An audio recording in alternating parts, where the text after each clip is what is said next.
নমস্কার, আমি শম্পা। আপনারা দেখছেন উত্তরের সংবাদ। বিস্তারিত খবরে যাওয়ার আগে দেখে নেব আজকের নিউজ হেডলাইন্স। জলপাইগুড়ি জেলা পুলিশের কন্ট্রোল রুম ও কোতোয়ালি থানার তৎপরতায় শুক্রবার ভোর রাতে রানীনগরের বিএসএফ ক্যাম্প লাগোয়া একটি রাষ্ট্রায়ত্ত ব্যাংকের এটিএম লুটের চেষ্টা ব্যর্থ হয়। শিলিগুড়ি মিউনিসিপাল কর্পোরেশনের বিরুদ্ধে শহরের বিভিন্ন মন্দির, বিশেষ করে এসএফ রোডের হনুমান মন্দির রাতের অন্ধকারে ভেঙে দেওয়ার অভিযোগ তুলে তীব্র প্রতিবাদ বিজেপির।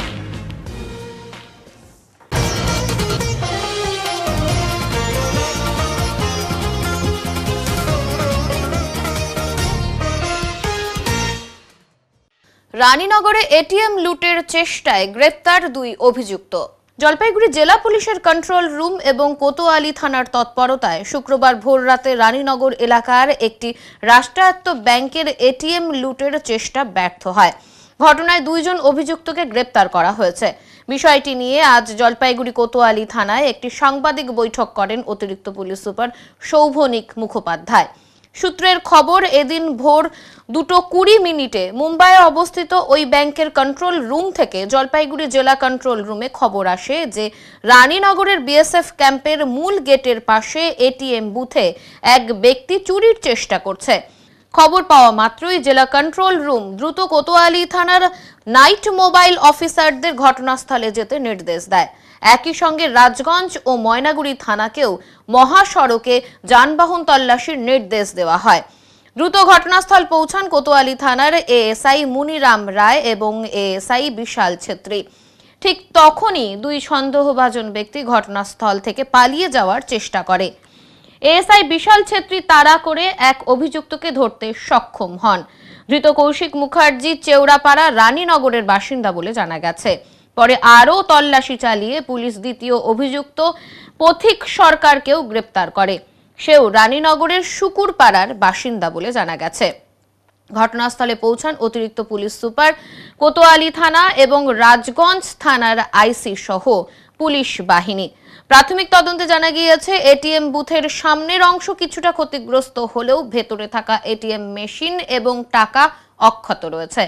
উল্লেখ্য, পুলিশের দ্রুত ব্যবস্থা নেওয়ার ফলে এটিএম লুটের ঘটনা আটকানো সম্ভব হয়েছে। এটিএম লুটের চেষ্টার অভিযোগে ইতিমধ্যে কোতোয়ালি থানায় একটি নির্দিষ্ট মামলা রুজু হয়েছে এবং তদন্ত শুরু হয়েছে। আজ জলপাইগুড়ি জেলা পুলিশের পক্ষ থেকে আপনাদের সামনে একটি গুরুত্বপূর্ণ ঘটনার কথা তুলে ধরতে, যা প্রমাণ করে জলপাইগুড়ি জেলা পুলিশের সতর্কতা এবং দায়িত্ববোধ সমাজকে সুরক্ষিত রাখতে কতটা কার্যকর ভূমিকা পালন করেছে। আজ ভোর 2:20 নাগাদ আমাদের কন্ট্রোল রুমে, জলপাইগুড়ি জেলা পুলিশ কন্ট্রোল রুমে এসবিআই মুম্বাই কন্ট্রোল রুম থেকে একটি ফুটেজ এসে পৌঁছায় এবং সেখান থেকে আমাদেরকে জানানো হয় রানীনগর বিএসএফ ক্যাম্পের পাশে একটি এটিএম কাউন্টারে থেফটের অ্যাটেম্প্ট হয়েছে। সঙ্গে সঙ্গে কন্ট্রোল রুম আমাদের জলপাইগুড়ি জেলা পুলিশের কোতোয়ালি যে নাইট আরটি অফিসার তাকে ওখানে ডাইরেক্ট করে এবং সঙ্গে সঙ্গে অন্যান্য থানার নাইট আরটি অফিসারদের অ্যালার্ট করে এবং এসপি স্যারের নির্দেশনায় আইসি কোতোয়ালি, আইসি রাজগঞ্জ, অ্যাডিশনাল এসপি রুরাল এবং আরও অনেক অফিসার ওখানে পৌঁছে যায় এবং পৌঁছে গিয়ে দেখা যায় আমাদের যে আরটি ভেহিকেল পৌঁছায় তারা গিয়ে দেখে ওই এটিএম কাউন্টারের সামনে দুটি মোটরসাইকেল, একটি গ্যাস সিলিন্ডার এবং 2 জন লোক সেখান থেকে পালিয়ে যাচ্ছে। সঙ্গে সঙ্গে আমাদের যিনি অফিসার ছিলেন এএসআই বিশাল ছেত্রী এবং এএসআই মুনিরাম রাও, তারা 2 জন ওনাদেরকে চেস শুরু করেন। চেস করে একজনকে ধরতে সক্ষম। সঙ্গে ওনার নাম হচ্ছে, যাকে ধরা হয় এএসআই বিশাল ছেত্রী, যাকে ধরেন তার নাম হচ্ছে কৌশিক মুখার্জি, পিতা মৃত মুকুলকান্তি মুখার্জি, গ্রাম চিউড়াপাড়া, রানীনগর, জলপাইগুড়ি। এবং ধরা পড়ার সঙ্গে সঙ্গে তাকে জেরা করা হয় এবং জেরা করে আরও একজনকে, যে ওখানে যে অফিসাররা ছিলেন অ্যাডিশনাল এসপি ধূপগুড়ি, আইসি রাজগঞ্জ, আইসি কোতোয়ালি, আইসি ট্রাফিক কোতোয়ালি এবং আরেকজন ইন্সপেক্টর আমাদের সার্কিট বেঞ্চ ওখানে ছিলেন এবং অন্যান্য অফিসাররাও ছিলেন। তারা ধাওয়া করে আরেকজনকে আটক করা হয়। তার নাম পথিক সরকার, পিতা রবি সরকার, গ্রাম শুকুরপাড়া, রানীনগর, থানা কোতোয়ালি, জলপাইগুড়ি। এই ঘটনায় কোতোয়ালি থানায় একটি এটিএম চুরির প্রচেষ্টার এবং একটি নির্দিষ্ট মামলা রুজু করা হয়েছে এবং তদন্ত চলমান এবং তদন্তে উঠে এসছে যারা এটিএম থেফট করেছিল তারা কোনো মতেই এটিএম এর ঢাকনাটি ভেঙেছিল, এটিএম এর ক্যাশ বক্স বা ক্যাশ ভল্ট ভাঙতে পারেনি এবং এটিএম থেকে কিছু চুরিও যায়। পুলিশের এই দ্রুত পদক্ষেপ সাধারণ মানুষের সম্পদ রক্ষা এবং সমাজের নিরাপত্তা বজায় রাখা একটি এটুকুই। কসবা ল কলেজের ধর্ষণকাণ্ডের প্রতিবাদ ঠেকাতে অতি সক্রিয় পুলিশ, পুড়তে বাধা মুখ্যমন্ত্রীর কুশপুতুল। শনিবার জলপাইগুড়ি শহরের প্রাণকেন্দ্র কদমতলা মোড়ে কসবা ল কলেজের ধর্ষণকাণ্ডের প্রতিবাদ এবং ইতিমধ্যেই গ্রেপ্তার হওয়া তৃণমূল ছাত্র পরিষদের নেতা কর্মীদের দৃষ্টান্তমূলক শাস্তির দাবিতে মুখ্যমন্ত্রীর কুশপুতুল দাহ করার কর্মসূচি পালন করা হয়। জাতীয় কংগ্রেস দলের জলপাইগুড়ি জেলা কমিটির এই কর্মসূচিতে মুখ্যমন্ত্রীর কুশপুতুল দাহ করা অতি সক্রিয়তার সঙ্গে আটকে দেয় পুলিশ, আর এতেই ক্ষণিকের জন্য উত্তপ্ত হয়ে ওঠে জলপাইগুড়ি শহরের প্রাণকেন্দ্র। কুশপুতুলে মমতা বন্দ্যোপাধ্যায়ের ছবি সহ শাড়ি পরানো ছিল। বিক্ষোভ কর্মসূচিতে অংশগ্রহণকারী কংগ্রেস কর্মীরা সেই শাড়ি পুলিশের হাতে তুলে দিয়ে অতি সক্রিয়তার জন্য ধন্যবাদ জ্ঞাপন করেন।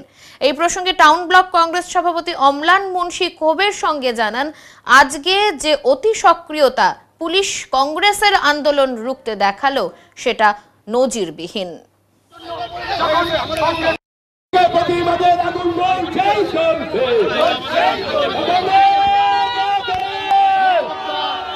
জাতীয় দলের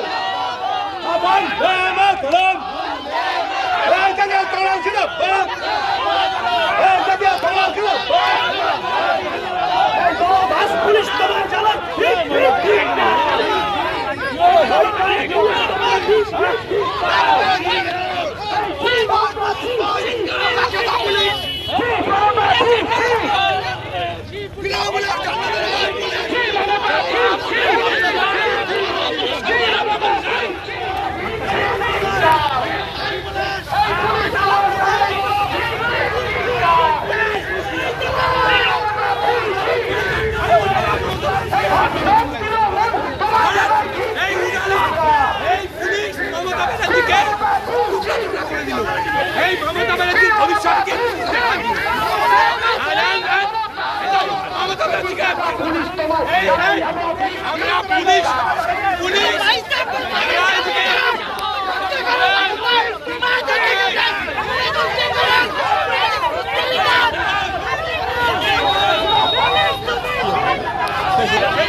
আমরা এটাই চাচ্ছিলাম পুলিশকে যেভাবে অনুব্রত মণ্ডল গালিগালাজ করছে, এই পুলিশ ইচ্ছাকৃতভাবে মমতা ব্যানার্জির এই প্রতীকী মূর্তি খণ্ড বিখণ্ড করে দিয়েছে। মমতা ব্যানার্জি, আপনি বুঝে নেন যে পুলিশ আপনাকে সুযোগ পেলে এইভাবে খণ্ড বিখণ্ড করে দিবে। আজকে ইচ্ছাকৃতভাবে পুলিশ এই কাজ করেছে। আমরা খুব খুশি, আমরা প্রচন্ড খুশি। আমাদের আন্দোলন সফল হয়েছে এবং যে কাজটা আমরা করতে পারিনি সেই কাজটা পুলিশ করে দেখে আগামী দিনে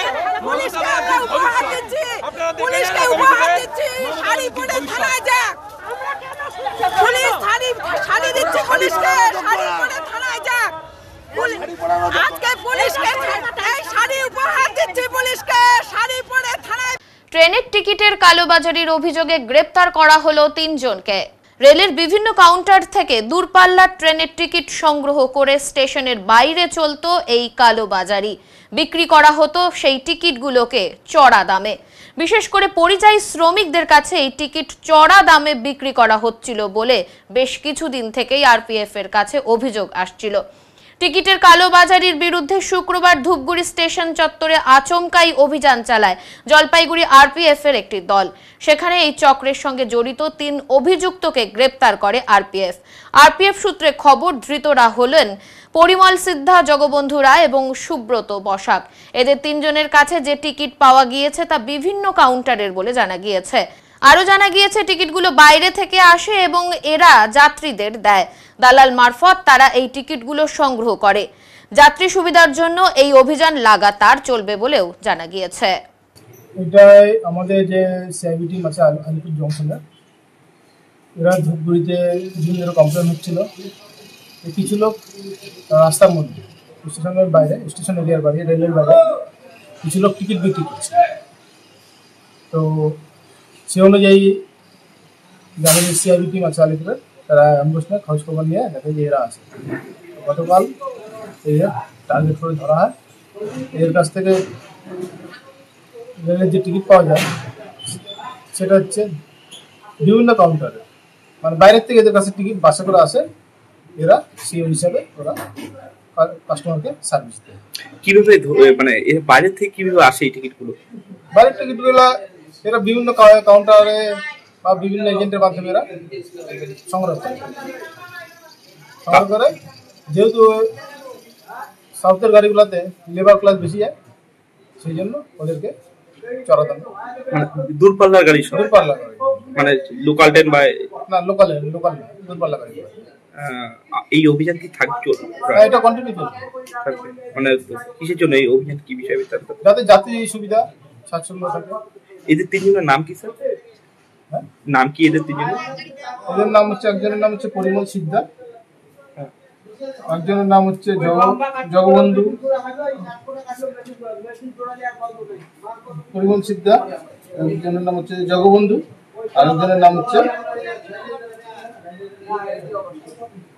জগবন্ধু রাজ, সুব্রত বসা। মদ পাচারের অভিযোগে এক ব্যক্তিকে গ্রেপ্তার করল শিলিগুড়ি মেট্রোপলিটন পুলিশ। মদ পাচারের অভিযোগে এক ব্যক্তিকে গ্রেপ্তার করল শিলিগুড়ি মেট্রোপলিটন পুলিশের প্রধাননগর থানার অ্যান্টি ক্রাইম উইং। ধৃতের নাম মুকুন্দ যাদব। ধৃত বিহারের সমস্তিপুরের বাসিন্দা বলে জানা গিয়েছে। গতকাল রাতে প্রধাননগর থানার অন্তর্গত জংশন এলাকা থেকে তাকে গ্রেপ্তার করা হয়। প্রধাননগর থানার অ্যান্টি ক্রাইম উইং সূত্রে জানা গিয়েছে, ট্রলি ব্যাগে 48 বোতল মদ নিয়ে শিলিগুড়ি থেকে বিহারে যাচ্ছিল ধৃত। জংশন এলাকায় সে বিহারের বাসের জন্য অপেক্ষা করছিল। গোপন সূত্রে পাওয়া খবরের ভিত্তিতে প্রধাননগর থানার অ্যান্টি ক্রাইম উইং অভিযান চালিয়ে ওই ব্যক্তির ব্যাগ তল্লাশি করে ওই মদের বোতলগুলি উদ্ধার করে। জানা গিয়েছে, শিলিগুড়ি থেকে ওই মদ বিহারে বিক্রির উদ্দেশ্যে নিয়ে যাওয়া হচ্ছিল। বিহারে মদ নিষিদ্ধ, আর এই কারণেই একটি ট্রলি ব্যাগে করে ওই মদ বাসে করে পাচার করার চেষ্টা চালাচ্ছিল ধৃত। ধৃতকে শিলিগুড়ি আদালতে পেশ করে প্রধাননগর থানার পুলিশ।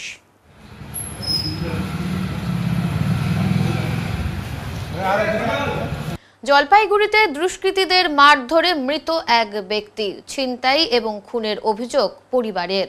গতকাল রাতে সেনপাড়া সংলগ্ন তিস্তাবাদ এলাকায় এক ব্যক্তির রহস্যজনক মৃত্যুকে ঘিরে উত্তেজনা ছড়ায়। মৃত ব্যক্তির নাম সমীর মণ্ডল, বয়স 44 বছর, বাড়ি কিং সাহেবের ঘাট এলাকায়। শনিবার জলপাইগুড়ি কোতোয়ালি থানায় একটি লিখিত অভিযোগ দায়ের করেছেন মৃতের মা অনিতা মণ্ডল। অভিযোগ অনুযায়ী শুক্রবার সন্ধ্যায় সমীর রথের মেলার জিলেপি কিনে মেয়ের ভাড়া বাড়িতে যান, কিন্তু তিনি জানতে পারেন মেয়ে সেখানে নেই। তাই বাড়ির মালিকের কাছ থেকে জল খেয়ে সমীর ফিরে আসেন। রাত 9টা নাগাদ সমীরের মা তাকে ফোন করলে সে জানায় কিছু দুষ্কৃতী তাকে ব্যাপক মারধর করছে এবং তাকে যেন বাঁচানো হয়। এই কাতর আর্জিও জানান তিনি। ফোনে কথোপকথনের মাঝেই হঠাৎ করেই ফোনটি কে বা কারা ছিনিয়ে নেয় বলে অভিযোগ। ঘটনাস্থলের দিকে একটি টোটো নিয়ে ছুটে যান সমীরের মা। গিয়ে দেখেন রাস্তার ধারে অচৈতন্য অবস্থায় পড়ে আছেন সমীর। পাশে কিছু লোক থাকলেও কেউ সাহায্যের জন্য এগিয়ে আসেননি বলেও অভিযোগ। এরপর টোটো চালকের সহায়তায় সমীরকে জলপাইগুড়ি সুপার স্পেশালিটি হাসপাতালে নিয়ে যাওয়া হলে চিকিৎসকেরা তাকে মৃত বলে ঘোষণা করেন। অনিতা মণ্ডলের অভিযোগ, তার ছেলের কানে থাকা সোনার দুল, একটি মোবাইল ফোন, সাইকেল এবং মানিব্যাগ কিছুই তার দেহে পাওয়া যায়নি। তিনি দাবি করেছেন ছিনতাই করে সমীরকে নৃশংসভাবে মারধর করে খুন করা হয়েছে। ঘটনার তদন্ত শুরু করেছে জলপাইগুড়ি কোতোয়ালি থানার পুলিশ।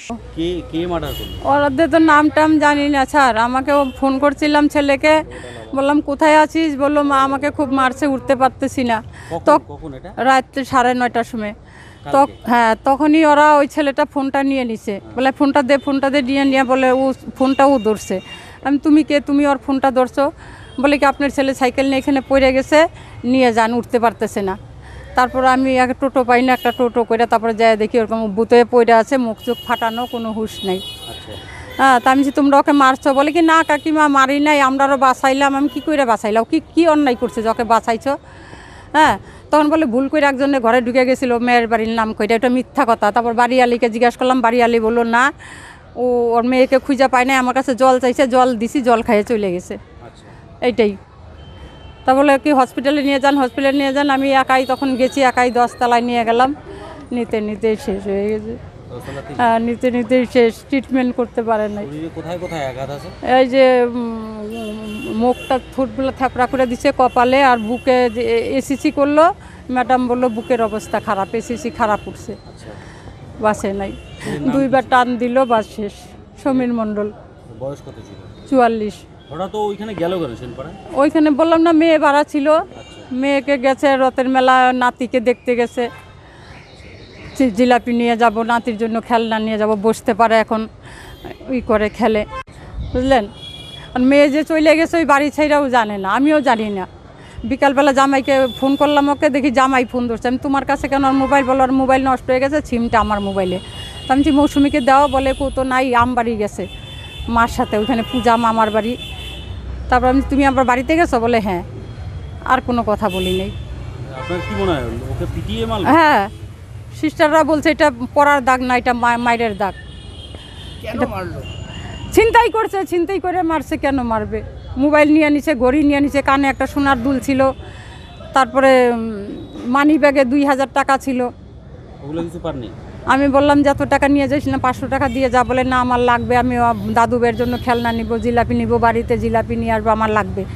ছেলে কি করতো?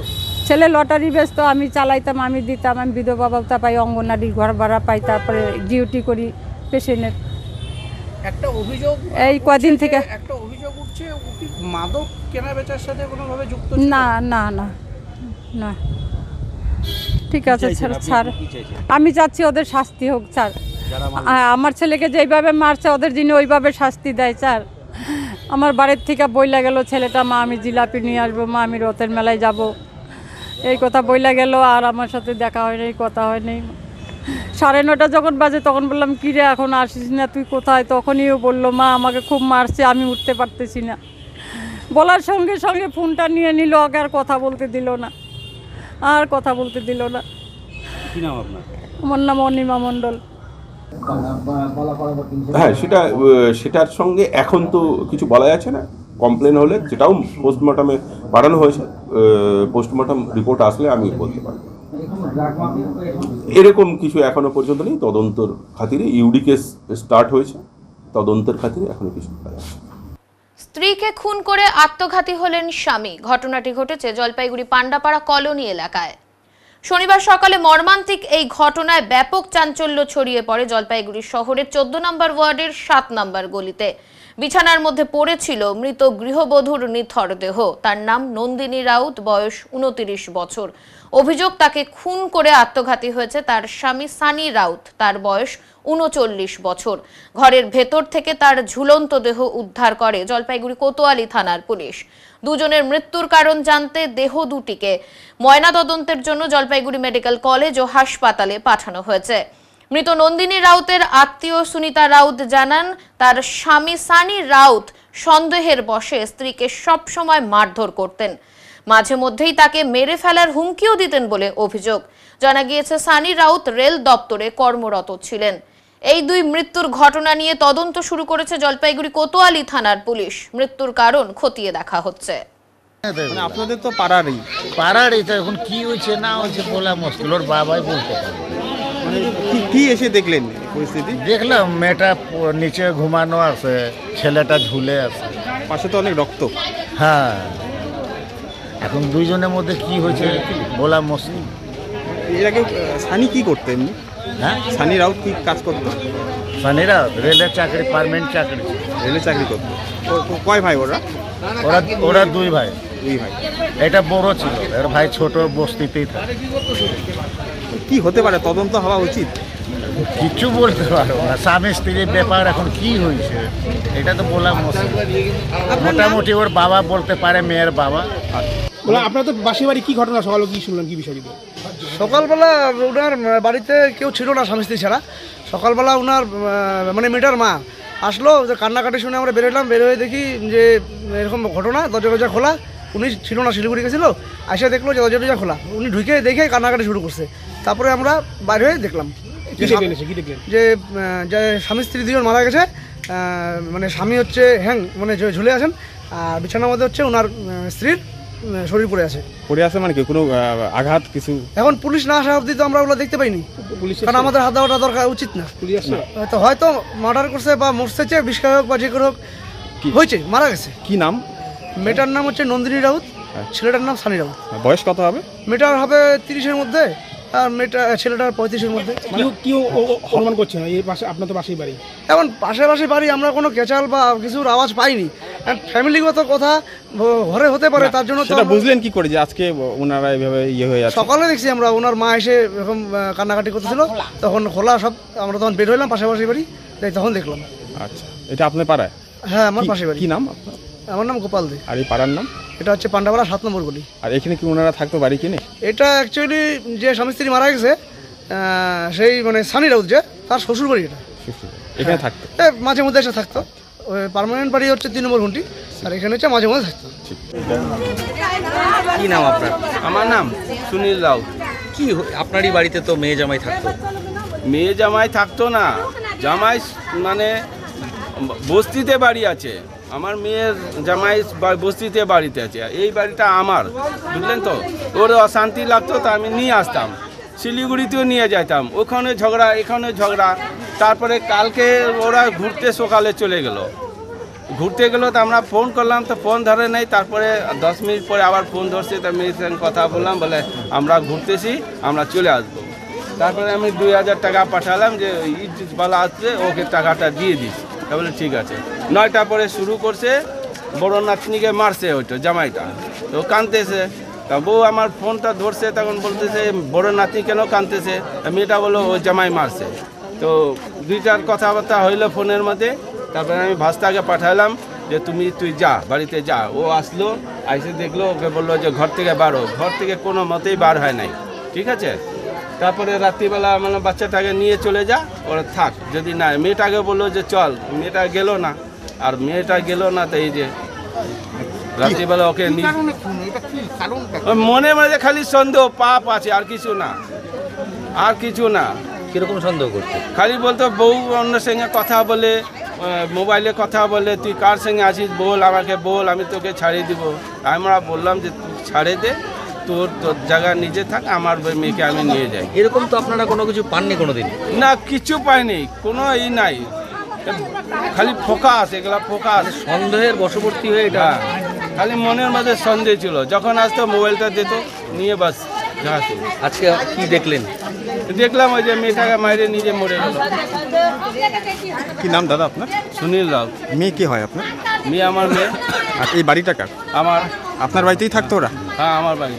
নিয়ে কতবার ঝগড়া হচ্ছিল, বারবার ঝগড়া হচ্ছে, অনেকবার ঝগড়া এলো, অনেক বছর থেকে লাগে আছে। শুধু সন্দেহ ধরতো যে এই মেয়েটা ফাইসে আছে, আছে। বাচ্চাকে স্কুলে যাইতো, দিদিমণির কাছে যাইতো, ওর কোথায় দেরি হচ্ছে না হচ্ছে সব টার্গেট করতো। এমন মানে পিছনে পিছনে লেগে থাকতো। আর যখন মারাপিট হইতো না ওদের বাড়িতে, আমাদের বস্তি, হরজন বস্তিতে যখন ঝগড়া হইতো না, আমরা ঝগড়া ছড়াতে জানতাম না, আমাদের সামনে চোখে মারতো, অনেক মারতো আমাদের চোখের সামনে। মেয়েটা তো একটু একটু হাত দিত, মেয়েও মারতো, কিন্তু ওই ছেলেটা অনেক মারতো। বলতো কি আমি তোকে মাইরে, আমার মুখের উপরে বললো যে আমি তোকে মাইরে আমি নিজে মরবো, তোর বাবা মা কিছু করতে পারবে না। আখিরকে এই যে কাজটা কালকে করে দিল। আজকে কি পরিণাম হলো? কালকে কি পরিণাম জানি না। 2টা বাচ্চা আছে, বাচ্চাদেরকে সরাই দিছে, বাচ্চাদের মারতো, বাচ্চারা তো মানে বুকটা ই করতো। বাচ্চা দুটো কোথায় ছিল? 2টা বাচ্চা এখন ওর মাসির বাড়ি আছে, মেয়ের মাসির বাড়ি। কবে গিয়েছিল তারা? ওইটা কালকে গেছে বলে, আর আমরা তো আজকে শুনলাম, বুঝলেন। এ বলতো যে আমি তোকে মাইরে মরবো, তোর বাবা মা কিচ্ছু করতে পারবে না। কে বলতো এটা? এই ছেলেটা বলতো। আপনার কি হয় ছেলে? আমার মেয়েটা আমার ভাস্তি হয়, নিজের ভাস্তি, জানেন। সব সময় মারতো এনি টাইম, মানে মেয়েকে নিয়ে যাইতো বাইরে ঘুরাইতে, কিন্তু আইসে পুরা মারধর করতো। বাইরে যদি ঘুরতে যাইতো না, ওইখানে সন্দেহ, ওইখানে ই করতো, সব সময় মানে সন্দেহ করতো। আমরা বলি না, আমরা ঝগড়ার মধ্যে বলি না, কতবার ঝগড়া হলে তাও বলি না। আমার নিজে ভাস্তিকে দোষ দিই যে এরকম করিস না, মিলেমিশে থাক। আগে দেখেন বিছানার মধ্যে কি করে আমার ভাস্তি পড়ে আছে, ওকে মাইরে ভাবলো কি যে আমাকে ফাঁসি হয়ে যাবে, ওই জন্য ফাঁসি লাগাই নিছে। সংবাদে এখন সময় বিরতির, ফিরে আসছি বিরতির পর, সঙ্গে থাকুন। সব সময় সব দিকের সব খবর পেতে সাবস্ক্রাইব করুন বেল আইকনটি প্রেস করে আপডেট থাকুন।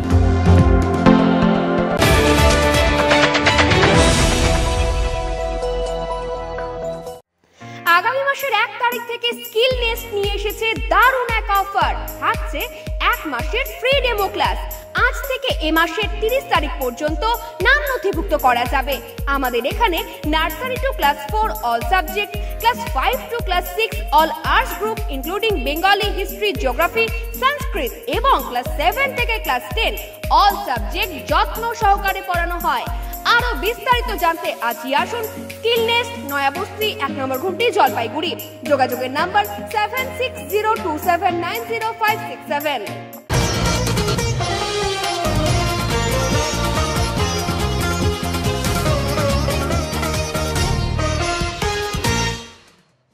একুশে জুলাই ধর্মতলার কর্মসূচিকে কেন্দ্র করে জোর প্রস্তুতি জলপাইগুড়ি জেলা তৃণমূল কংগ্রেসের। আসন্ন 21শে জুলাই কলকাতার ধর্মতলায় তৃণমূল কংগ্রেসের বার্ষিক শহীদ দিবসের কর্মসূচিতে জলপাইগুড়ি জেলা থেকে অন্তত 25,000 কর্মীকে নিয়ে যোগ দেওয়ার ডাক জেলা তৃণমূল কংগ্রেসের। এই লক্ষ্যে শনিবার জলপাইগুড়ি ষড়যন্ত্রদেব রায়কোট সাংস্কৃতিক কলা কেন্দ্রে অনুষ্ঠিত হয় এক প্রস্তুতি সভা। সভায় উপস্থিত ছিলেন জেলা তৃণমূল কংগ্রেস সভানেত্রী মহুয়া গোপ, জেলা তৃণমূল চেয়ারম্যান খগেশ্বর রায়, রাজ্যের মন্ত্রী বুলুচিক বড়াইক, গৌতম দাস, জন বার্লা, কৃষ্ণা রায় বর্মন, বিজয় চন্দ্র বর্মন, তপন বন্দ্যোপাধ্যায় সহ দলের একাধিক নেতৃত্ব এবং কর্মীবৃন্দ। বক্তারা কর্মীদের প্রতি আহ্বান জানান যাতে প্রত্যেক অঞ্চল থেকে বিশাল কর্মী বাহিনী 21শে জুলাইয়ের ঐতিহাসিক সভায় উপস্থিত থাকতে পারেন। সভায় বক্তারা জানান এই দিনটি কেবল একটি রাজনৈতিক কর্মসূচি নয়, বরং শহীদদের প্রতি শ্রদ্ধা নিবেদনের দিন। তাই একযোগে ও সাংগঠনিকভাবে জেলার প্রতিটি বুথ, অঞ্চল এবং ব্লক থেকে ব্যাপক সংখ্যক কর্মীকে কলকাতায় পৌঁছতে হবে। এদিনের প্রস্তুতি সভায় কর্মীদের উপস্থিতি ছিল যথেষ্ট। জেলা তৃণমূল সভানেত্রী মহুয়া গোপ জানান, রাজ্যের মানুষ এখন তৃণমূল কংগ্রেসের নেতৃত্বে একতার বার্তা পাচ্ছেন এবং 21শে জুলাই সেই বার্তা আরও জোরালো হবে। প্রধান বিরোধী দল বিজেপির ভূমিকা নিয়েও তার বক্তব্যের মধ্যে দিয়ে সমালোচনা করেন জেলা তৃণমূল সভানেত্রী মহুয়া গোপ। প্রতিনিয়ত আপনারা দুদিন আগেই দেখেছেন যে বারবার করে যে বিষয়গুলো নিয়ে বলা হচ্ছে। এত ভালো আজকে একটা দীঘার মাটিতে, এই বাংলার মাটিতে বিজেপি এখানে ভোট ভাগ করার চেষ্টা করছে। তার জবাব তো আপনাদেরকে দিতে হবে যে আজকে জগন্নাথ প্রভুটা কি হিন্দু ধর্মের নয়? দীঘার মাটিতে আজকে মমতা বন্দ্যোপাধ্যায়ের যে ঐতিহাসিক সৃষ্টি, এইটার প্রচার বুথে বুথে, অঞ্চলে অঞ্চলে, ব্লকে ব্লকে আজকে আমাদের কর্মীরা, আমি মনে হয় না খুব একটা ভাবে আমি বিচলিত কাউকে হতে দেখছি। শুধু ব্যস্ত সবাই সার্ভে চলছে, কে ব্লক সভাপতি হবে, কে অন্য দায়িত্ব পাবে, কে অঞ্চলের সভাপতি হবে। এই পদের জন্য আপনারা কিছু মনে করবেন না, হয়তো সবাই নয়, কিন্তু কিছু কিছু বিষয় আজকে এখানে বলার দরকার রয়েছে। কারণ আমরা একটা লাইন থেকে সরে যাচ্ছি। আমাদের প্রতিনিয়ত এইখানে যদিও আমাদের রাজ্য নেতৃত্ব আমাদের সভা করেছেন 14 তারিখ, সেখানে খগেশ্বরদা ছিলেন, আমি ছিলাম। যে নির্দেশিকা রয়েছে জলপাইগুড়ি থেকে 20 থেকে 25,000 তৃণমূল কংগ্রেস কর্মী সমর্থক নিয়ে আমাদের 21শে জুলাই কলকাতায় ধর্মতলায় উপস্থিত হতে হবে। শিলিগুড়িতে মন্দির ভাঙার প্রতিবাদে হনুমান চালিসা পাঠ এবং বিজেপির বিক্ষোভ। তৃণমূল কংগ্রেস পরিচালিত শিলিগুড়ি মিউনিসিপাল কর্পোরেশনের বিরুদ্ধে শহরের বিভিন্ন মন্দির, বিশেষ করে SF রোডের হনুমান মন্দির রাতের অন্ধকারে ভেঙে দেওয়ার অভিযোগ তুলে তীব্র প্রতিবাদে ফেটে পড়ল বিজেপি। শনিবার 28শে জুন দুপুর 1টায় এই ঘটনার প্রতিবাদে ভেনাস মোড় থেকে কর্পোরেশন ভবন পর্যন্ত বিক্ষোভ মিছিলের আয়োজন করা হয়। এই মিছিলের নেতৃত্বে ছিলেন শিলিগুড়ির মিউনিসিপাল কর্পোরেশনের বিরোধী দলনেতা অমিত জৈন। বিক্ষোভ মিছিল শেষে কর্পোরেশনের ভবনের সামনে হনুমান চালিসা পাঠ করে তারা ঈশ্বরের কাছে প্রার্থনা করেন যাতে হিন্দু বিরোধীদের শুভ বুদ্ধি হয়। মিছিলে বিজেপি কাউন্সিলর ছাড়াও উপস্থিত ছিলেন শিলিগুড়ির বিধায়ক শঙ্কর ঘোষ ও জেলার একাধিক শীর্ষ নেতারা। সাংবাদিকদের মুখোমুখি হয়ে বিরোধী দলনেতা অমিত জৈন কর্পোরেশনের প্রশাসক, পুর নিগমের বিরুদ্ধে তীব্র আক্রমণ শানান। শিলিগুড়ির বিধায়ক শঙ্কর ঘোষ রাজ্যের বিভিন্ন দুর্নীতি নিয়েও মুখ খোলেন। সদ্য কসবায় ঘটে যাওয়া আইন বিভাগের ছাত্রীর ধর্ষণ কাণ্ড নিয়েও রাজ্য সরকারের তীব্র সমালোচনা করেন তিনি।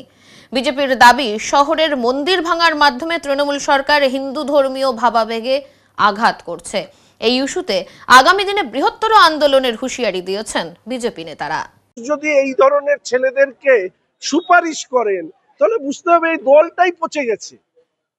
আরে 100টা তৃণমূলের মধ্যে তো এক বিধায়কদের মধ্যে অশোক দেবকে আমি ব্যক্তিগতভাবে কোনোদিন এই ধরনের কিছু শুনিনি। সেই অশোক দেব সুপারিশ করেছে এই ছেলেটি 12 সালে প্রথম ভর্তি হয়, কলেজ থেকে বেরিয়ে যায়, তারপরে মনে হয় 17-18তে এসে আবার নতুন করে ভর্তি হয় স্পেশাল পারমিশনে। সেই স্পেশাল পারমিশন দেওয়ার ক্ষেত্রেও গভর্নিং বডি, ওকে অস্থায়ীভাবে কর্মচারী রাখার ক্ষেত্রেও গভর্নিং বডি। আমি বলছি বাচ্চারা যারা কলেজে ফার্স্ট ইয়ারে ঢুকবে তারা সাবধান।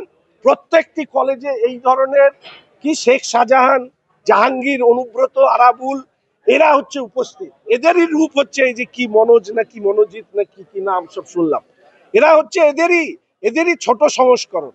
আর বাড়ির বাবা মা, এমনকি তৃণমূল কংগ্রেসের পরিবার থেকেও যে সমস্ত ছেলেমেয়েরা এই কলেজগুলোতে পড়তে যাবে সাবধান হয়ে যান। এক রাক্ষসের জন্ম নিয়েছে এই পশ্চিমবঙ্গে, যারা হেন পাপ কাজ নেই সেই পাপ কাজেরা সংগঠিত করতে পারে না। প্রতিবাদ শুধুমাত্র রাজনৈতিক স্তরে নয়, আমি চাই পশ্চিমবঙ্গে গণবিদ্রোহ হোক এই সরকারের বিরুদ্ধে। আরজিকর থেকে এই অবধি যে চেহারা পশ্চিমবঙ্গের হয়েছে, গণবিদ্রোহ ছাড়া আর কোনো রাস্তা নেই এই সরকারকে মোকাবিলা করা। ডেঙ্গু প্রতিরোধে জলপাইগুড়ি জেলা প্রশাসন তৈরি, জানালেন জেলা শাসক শামা পারভিন। জলপাইগুড়িতে ডেঙ্গু নিয়ে জেলা শাসক শামা পারভিন জানান, ডেঙ্গু পরিস্থিতি নিয়ে কোনো চিন্তার কারণ নেই, তবুও সকল মানুষকে সচেতন হওয়া আরও দরকার। জেলা শাসক জানান, ডেঙ্গু নিয়ে যে পরিস্থিতি ছিল তা অনেকটাই নিয়ন্ত্রণে এনেছে জেলা প্রশাসন। এর পাশাপাশি ডেঙ্গু নিয়ে যারা সার্ভে করে তাদেরও বেশি করে নজরদারি দেওয়া দরকার। তাই প্রত্যেক মানুষকে ডেঙ্গু নিয়ে সচেতনতা আরও বাড়াতে হবে। প্রত্যেকের বাড়ি পরিষ্কার পরিচ্ছন্ন রাখার অনুরোধ জানিয়েছেন জেলা শাসক শামা পারভিন। কিন্তু এখন মানে কোনো এরকম অবস্থা নেই, খুব সিরিয়াস হয়ে গেছে। যা কেস আছে ছড়িয়ে ছুটে আছে, কিন্তু আমরা সঙ্গে সঙ্গে যেখানে যেখানে কেস হচ্ছে আমরা সঙ্গে সঙ্গে ওখানে অ্যাক্টিভিটি করছি। প্লাস আমাদের প্রিভিয়াস ইয়ারের মানে যেটা বেসিস আমরা দেখছি যেটা হটস্পট আছে ওখানে আমরা কিন্তু স্পেশাল টিম করছি। এছাড়া আমাকে পঞ্চায়েত ডিপার্টমেন্ট থেকে আর সুরা থেকে আমরা একটু অ্যাডিশনাল ম্যান পাওয়ারও পাই ফর 3-4 মান্থ, ওটা আমরা স্টার্ট করে দিয়েছি। স্পেশাল ফোকাস আছে আমাদের বাড়ি বাড়ি গিয়ে, আমাদের কেন বাড়ি বাড়িতে গিয়ে আমরা সচেতন করতে হবে। অ্যাক্টিভিটি ভালো করে হচ্ছে, কিন্তু মানুষকে সচেতন হতে হবে। পাবলিককে নিজে একটু নিজে থেকে একটু দায়িত্ব নিতে হবে, নিজের বাড়িকে পরিষ্কার করতে হবে আর নিজেকে সুস্থ রাখতে হবে। সংখ্যাটা কত ম্যাডাম এখন? 100 ক্রান্তিবাজারের চৌপথিতে বিক্ষোভ সমাবেশ এবং পথ অবরোধ করা হয় প্রদেশ কংগ্রেসের পক্ষ থেকে। আজ দক্ষিণ কলকাতার ল কলেজের ছাত্রীর গণধর্ষণ কাণ্ডে মাননীয় প্রদেশ কংগ্রেস সভাপতি শুভঙ্কর সরকারের নির্দেশে ক্রান্তি এবং মাল ব্লক কংগ্রেস কমিটির সভাপতি যোগেন সরকারের নেতৃত্বে ক্রান্তিবাজারের চৌপথিতে 1 ঘন্টার পথ অবরোধ এবং বিক্ষোভ সমাবেশ করা হয়। পরে ক্রান্তি পুলিশ প্রশাসনের হস্তক্ষেপে পথ অবরোধ তুলে নেওয়া হয়। ব্লক কংগ্রেস কমিটির সভাপতি যোগেন সরকার জানান, রাজ্যে আইন শৃঙ্খলা বলতে আর কিছুই অবশিষ্ট নেই। আরজিকর কাণ্ডের ডাক্তারের মৃত্যুর পরেও সরকারের হুঁশ ফেরেনি। আরজিকর কাণ্ডে দোষীদের যদি কঠোর থেকে কঠোরতম শাস্তি হতো তাহলে আজ এই আইন বিভাগের ছাত্রীকে ধর্ষণের কবলে পড়তে হতো না। যিনি বা যারা এই ধর্ষণ কাণ্ডে জড়িত তারা প্রত্যেকেই তৃণমূলের ছত্রছায়ায় আছেন। এখন তৃণমূল বলতেই ধর্ষণ, খুন, শিক্ষা কেলেঙ্কারি, জালিয়াতি ইত্যাদিতে জড়িত। অবিলম্বে দোষীদের কঠোর থেকে কঠোরতম শাস্তির ব্যবস্থা করতে হবে, না হলে জাতীয় কংগ্রেস লাগাতার বৃহত্তর আন্দোলন সংগঠিত করবে। উক্ত কর্মসূচিতে যোগেন বাবু ছাড়াও উপস্থিত ছিলেন ক্রান্তি ও মাল ব্লক কংগ্রেস নেতা মাননীয় শরীফুল ইসলাম, শ্যামল রায়, রুল মোহাম্মদ, বিপ্লব ওরাও, হাফিজুল হক, মানু মোহাম্মদ, সহদেব দাস, জলপাইগুড়ি জেলা ছাত্র পরিষদের সভাপতি অর্জুন সরকার এবং মাল বিধানসভার যুব কংগ্রেস কমিটির সভাপতি আসিদুল হক সহ অন্যান্য নেতৃবৃন্দ। বিক্ষোভ সমাবেশ শেষে জলপাইগুড়ি জেলা ছাত্র পরিষদের সভাপতি অর্জুন সরকারের নেতৃত্বে একটি প্রতিনিধি দল ক্রান্তি পুলিশ ফাঁড়িতে যান এবং ক্রান্তি পুলিশ ফাঁড়ির অফিসার ইনচার্জের মাধ্যমে মাননীয় মুখ্যমন্ত্রীর নিকট একটি আবেদনপত্র পেশ করেন। বর্তমান যে রাজ্য সরকার আছে এবং রাজ্য সরকারের যে মুখ্যমন্ত্রী মাননীয় মমতা ব্যানার্জি এবং তিনি পুলিশ মন্ত্রীও বটে, কিন্তু এখানে রাজ্যের যে আইন শৃঙ্খলা ভেঙে পড়েছে। আপনারা বিগত দিনেও দেখেছেন আরজিকর কাণ্ডে, সেখানে একজন ডক্টর মহিলাকে কিভাবে নির্যাতন করেছে তৃণমূলের গুন্ডা বাহিনীরা, এবং তৃণমূলের মদত ছাড়া এইসব ধরনের ঘটনা কখনোই হওয়া সম্ভব নয়। আর গতকাল এই যে 2 দিন আগেও যেটা দেখলেন গভর্নমেন্টে মানে কলকাতার একদম মানে টাউন, যেখানে কলকাতা প্রপার টাউন, সেখানে কসবায় সেখানে যে ল কলেজ আছে সেই ল কলেজে একজন ছাত্রীকে এবং সেই ছাত্র পরিষদ তৃণমূল ছাত্র পরিষদের ইউনিট সভাপতি প্রাক্তন, এবং তিনি সেই ইউনিট প্রেসিডেন্টই হচ্ছে তার মহিলার অত্যাচার করে তাকে হচ্ছে কি বলবো মানে গণধর্ষণ করলেন তারা। তারই মানে প্রতিবাদে আমাদের ছাত্র পরিষদ, যুব কংগ্রেস, জাতীয় কংগ্রেসে এবং আমাদের পশ্চিমবঙ্গের প্রদেশ কংগ্রেসের সভাপতি মাননীয় শুভাঙ্কু সরকারের নির্দেশে সারা পশ্চিমবঙ্গে যতগুলি থানা আছে প্রত্যেকটা থানাতে সামনে এবং তার আমাদের মেন এলাকাগুলোতে প্রতিবাদ বিক্ষোভ এবং মিছিল এবং হচ্ছে পুলিশ প্রশাসনের কাছে ডেপুটেশনের ব্যবস্থা জন্য আমাদেরকে নির্দেশ দিয়েছেন। তার জন্যই আমাদের এই প্রতিবাদ মিছিল এবং হচ্ছে বিক্ষোভ সমাবেশ। আপনার পরিচয়টা? আমার নাম যোগেন সরকার, আমি ক্রান্তীয় মাল ব্লক কংগ্রেস কমিটির সভাপতি। কুয়ো থেকে গোখরো সাপ উদ্ধার করলেন পরিবেশ প্রেমী দেবার্ঘ রক্ষিত। জলপাইগুড়ি সদর ব্লকের শোভারহাট এলাকায় একটি কুয়োর মধ্যে পড়ে যাওয়া গোখরো সাপকে উদ্ধার করলেন পরিবেশ প্রেমী ও ওয়াইল্ড লাইফ সংগঠনের সম্পাদক দেবার্ঘ রক্ষিত। শনিবার ওই এলাকায় এক বাসিন্দার বাড়ির কুয়োয় পূর্ণবয়স্ক একটি গোখরো সাপ পড়ে যায়। খবর পেয়ে ঘটনাস্থলে পৌঁছে সাপটিকে নিরাপদে উদ্ধার করেন দেবার্ঘ। তিনি জানান সাপটি সম্পূর্ণ সুস্থ ও প্রাপ্তবয়স্ক ছিল। উদ্ধার করার পর 100 মিটারের মধ্যে প্রাকৃতিক পরিবেশে সাপটিকে ছেড়ে দেওয়া হয়েছে।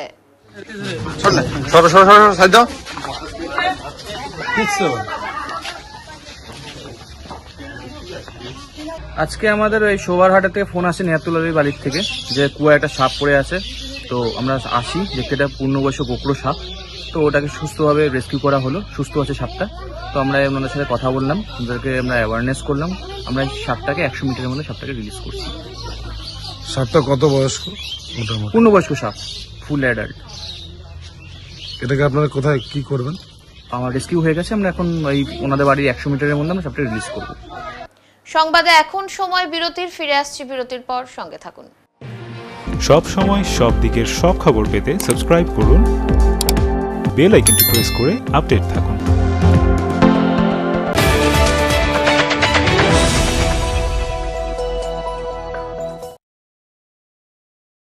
জলপাইগুড়ি শহরের অহংকার, গৌরবময় ইতিহাসের ধারক জলপাইগুড়ি জেলা স্কুল। এই প্রাচীন শিক্ষা প্রতিষ্ঠান পেরিয়ে এসেছে গৌরবের 150 বছর। এই ঐতিহাসিক মুহূর্তকে স্মরণীয় করে তুলতে আগামী 29শে জুন রবিবার দুপুর 3টে জেলা পরিষদ সভাকক্ষে আয়োজিত হচ্ছে এক বিশেষ সাধারণ সভা। এই অনুষ্ঠানে অংশগ্রহণের জন্য জেলা স্কুলের সকল প্রাক্তন ছাত্র ও শুভানুধ্যায়ীদের হার্দিক আহ্বান জানানো হচ্ছে। আসুন আবার একবার ফিরে দেখা যাক শৈশবের সেই দিনগুলো। আরো একবার হাত ধরাধরি করে হেঁটে আসা যাক স্মৃতির অলিগলিগুলো থেকে। সমবেত হয়ে গড়ে তোলা যাক আগামী দিনের জেলা স্কুলের ইতিহাস।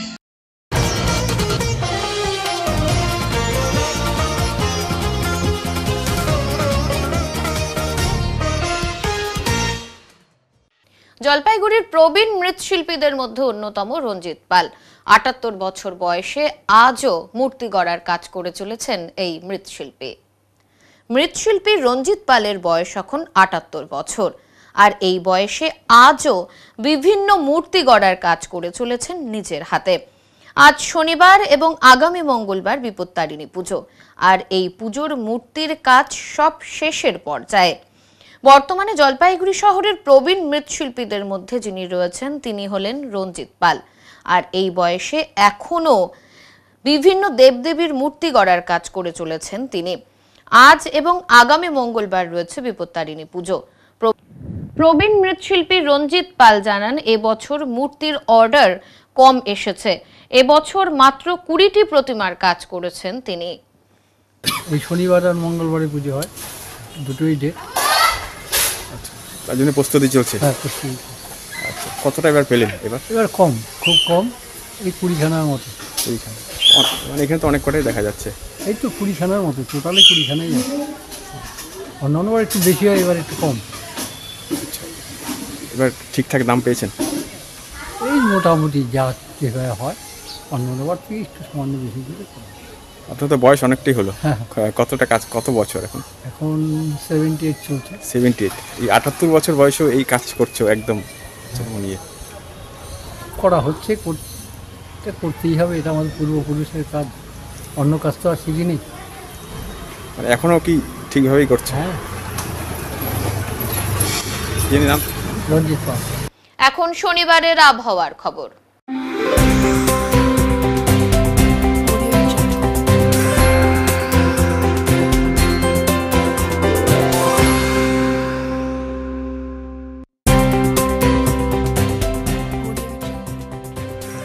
কেন্দ্রীয় আবহাওয়া দপ্তরের জলপাইগুড়ি কেন্দ্র থেকে পাওয়া তথ্য অনুযায়ী শনিবার দিনের সর্বোচ্চ তাপমাত্রা ছিল 34.6 ডিগ্রি সেলসিয়াস এবং সর্বনিম্ন তাপমাত্রা ছিল 27 ডিগ্রি সেলসিয়াস।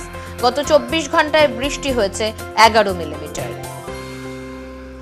শেষ করবার আগে আজকের বিশেষ সংবাদ আরো একবার। জলপাইগুড়ি জেলা পুলিশের কন্ট্রোল রুম ও কোতোয়ালি থানার তৎপরতায় শুক্রবার ভোর রাতে রানীনগরের বিএসএফ ক্যাম্প লাগোয়া একটি রাষ্ট্রায়ত্ত ব্যাংকের এটিএম লুটের চেষ্টা ব্যর্থ হয়। শিলিগুড়ি মিউনিসিপাল কর্পোরেশনের বিরুদ্ধে শহরের বিভিন্ন মন্দির, বিশেষ করে এসএফ রোডের হনুমান মন্দির রাতের অন্ধকারে ভেঙে দেওয়ার অভিযোগ তুলে তীব্র প্রতিবাদ বিজেপির। উত্তরের মনের পরিবেশনায় উত্তরের সংবাদ এখনকার মতো এই পর্যন্তই। নমস্কার।